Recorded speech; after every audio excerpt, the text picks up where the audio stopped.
Welcome to the channel.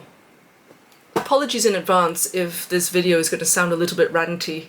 It's been a really frustrating 2 weeks. It all started off when we tried to reorder some bullet heads from a manufacturer in the EU. The expectation on both sides was that we'd do it as we had done before. We knew there were going to be some procedures definitely for import, but I think in the past the freight forwarders in the EU were quite happy for the manufacturer to supply an oral declaration of the goods, and then off they'd go. They could get loaded onto the lorry, and then that would actually just come over to the UK, and then they would deal with the import procedures. And that's largely what both sides, both the manufacturer and ourselves, were expecting. In the meantime, a new directive has come into the EU, and it's really there to facilitate the transit of firearms and ammunition within the internal market. It consists basically of a better tracking system.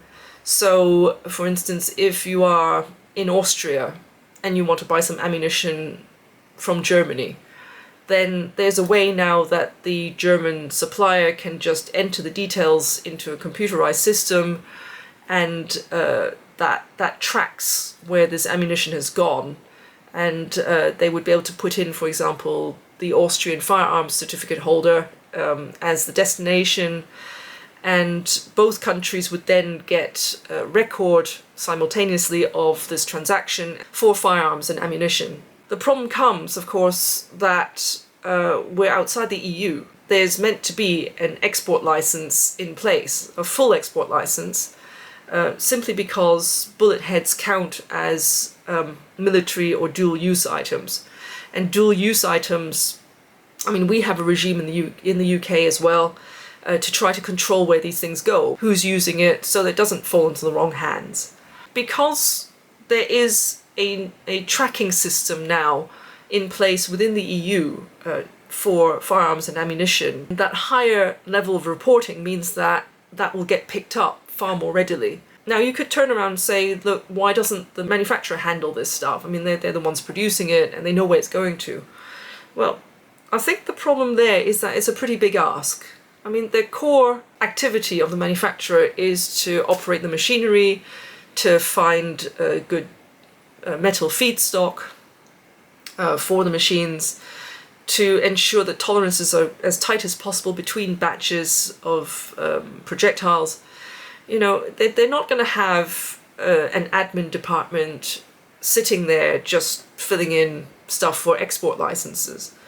They just say, well, I think it should be the freight forwarder who does that. I mean, they do all the actual freight and the shipping side. The freight forwarder probably turns around and says, well, we don't have the authority to do that. It's not our, we don't own the goods. We, being outside the EU, we don't have the authority to do that because we don't have a legal entity in the EU. So it's one of those things, we've fallen right through the cracks, and there's nothing in place to make it easy for us. It's a great irony, actually, that something that would make something work really well within the EU internal market magnifies the frictions and the problems once you're talking about taking the same thing outside the internal market, but that's a whole other topic.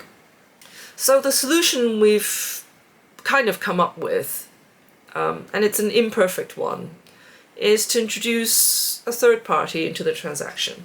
It's basically to commission or to find a specialist freight agent that does firearms and ammunition and is completely on top of all the import and export procedures. They will basically buy the goods on our behalf and take possession of them. So that would give them the authority to apply for the export license to get it out of the EU and then onto us. And of course, they would also handle the actual transport side of it, so they'll book the lorry or whatever it is.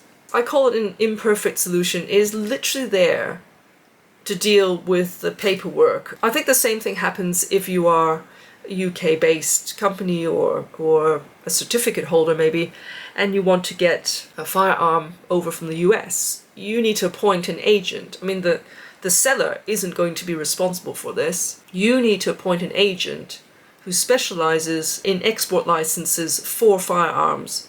You need to pay them the extra, and you need to get them to book the transport. They're entitled to charge quite a lot for the extra work because ultimately they're going to be legally liable for anything that goes wrong. And it's not as if we have any choice. You could argue if this manufacturer doesn't want to do the export licensing paperwork, just go and find another manufacturer who will. And the problem though is that none of them will, because ultimately they don't need to do any of this in order to sell within the internal market, which is so much bigger anyway. It's not, they've not gone into business in order to do paperwork. So that's where we are.